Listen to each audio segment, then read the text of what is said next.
Hello नमस्कार छ सबैजनालाई फेरि पनि मेरो यो पोखरा नेपाल युट्युब च्यानलमा सबैजनालाई स्वागत छ हैन। आज चाहिँ मैले यो नालाको विषयमा तपाईहरुलाई देखाउन गइरहेको छु हैन। नाला कस्तो तरिकाले यो तालचोकको यो हाइवेको बाटोमा तयार पारिएको छ हैन, तयार गरिँदै छ भनौँ।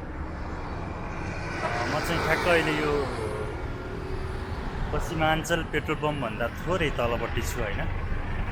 यो हाम्रो चाहिँ शिखर नेटकै नजिक छु र अहिले चाहिँ यो तालचोकको यो नालालाई कसरी व्यवस्थित गरिएको छ र नाला कसरी चाहिँ हामीले के कस्तो गरिँदैछ र बाटो के हुँदैछ भन्ने विषयमा म तपाईहरुलाई देखाउन गइरहेको छु। र मेरो यो पोखरा नेपाल युट्युब च्यानललाई अहिलेसम्म सब्स्क्राइब गर्नुभएको छैन भने सब्स्क्राइब गरेर बेल आइकनलाई पनि क्लिक गरिदिनु होला हैन।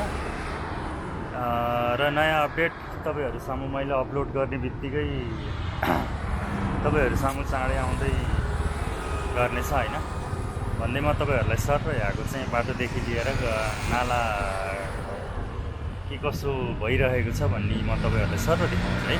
भिडियोलाई अन्तिमसम्म हेर्नु होला र भिडियो यदि मन पर्यो भने एक लाइक पनि गरिदिनु होला है।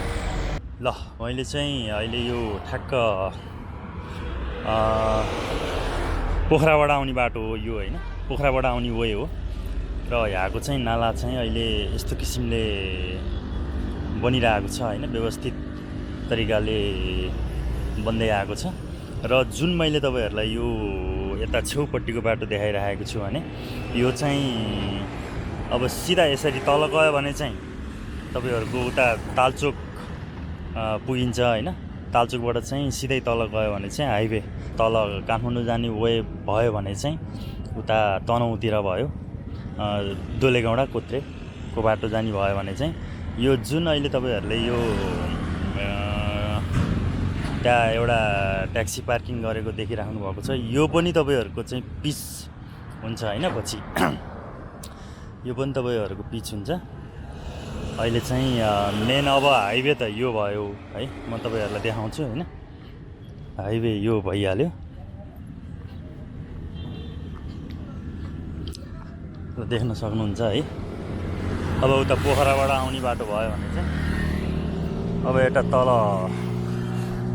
हाइवे जाने उता तनहुँ कोत्रे दमौली जाने बाटो भयो भने चाहिँ यता माथि चाहिँ अब तपाईहरुको पोखरा अमरसिंह पृथ्वीचोक लेक साइडतिर हैन जाने बाटो भयो र तपाईहरुको चाहिँ उता छेउपट्टिको बाटो पनि पिच हुँदै आउने हो है। मेन चाहिँ अब तपाईहरुको यो हाइवे नै अब राम्रोसँग तयार भएको छैन अहिले। अब यो बिचमा चाहिँ देखिराख्नु भएको छ, यहाँ चाहिँ तपाईहरुको अब फुलहरु पोलहरु अब के हुन्छ हैन, हुँदै जाने क्रम जारी नै छ भनौँ हैन।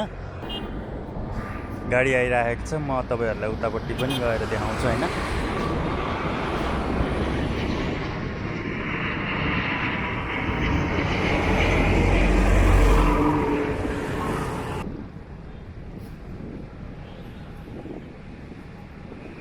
यो चाहिँ हाइवेकै छेउमा रहेको नाला चाहिँ यस्तो तरिकाले बन्दै आएको छ हैन।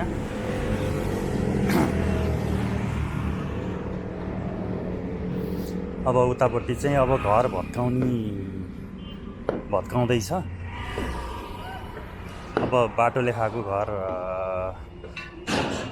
भत्काउँदैछ भनौँ हैन। अब माथि पोखरा यता तल चाहिँ काठमाडौँ जाने बाटो भयो हैन। तपाईहरुको देख्नुभयो तपाईहरुले। अब यो हाइवेको चाहिँ अहिले अब पुरै क्लियर त अझै समय लाग्छ तपाईहरुको है। मैले अहिलेको यो नयाँ अपडेटमा चाहिँ तपाईहरुलाई यो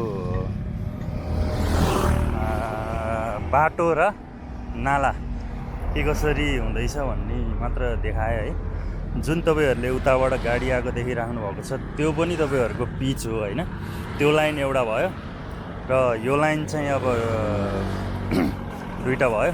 त्यो भन्दा उताको चाहिँ दुईटा चारवटा टोटल्ली यो हाइवेको यो तालचोक उता पोखराबाट आउने हाइवेको यो तालचोकको बाटो चाहिँ 6 लाइनको हुन्छ है तपाईहरुको। अब यो नयाँ पोल चाहिँ उतापट्टि पहिला अब यही छेउमै थियो, अहिले उता नयाँ राखिएको छ भने यो बाटो पनि तपाईँहरूको होइन पिचै हुने हो। अहिले चाहिँ अलिकति उता मेन हाइवे 4 लाइनको बाटो तयार नभएसम्म चाहिँ तपाईँहरूको यो बन्दैन होइन।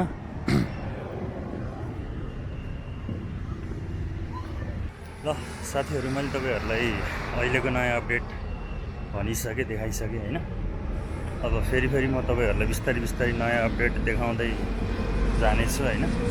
र हाइवे के कस्तो भएको छ भनेर मैले तपाईँहरूलाई थोरै छोटो भिडियो मात्र मैले तपाईँहरूलाई देखाएको है। हुन्छ साथीहरू, अब अर्को नेक्स्ट भिडियोमा चाहिँ अब के कसरी अपडेट हुन्छ है म तपाईँहरूलाई आउँछु। नयाँ अपडेट आउने जाने क्रम जारी नै छ है। अझै यो बाटो क्लियर भइसकेको छैन। म तपाईँहरूलाई चाहिँ बिस्तारै अब नयाँ अपडेट हुने बित्तिकै म तपाईँहरूलाई चाहिँ देखाउँदै जानेछु है भन्दै। हुन्छ साथीहरू, अब अर्को नेक्स्ट भिडियो आइन्जेलसम्मको लागि हस् त, थ्याङ्क यू है।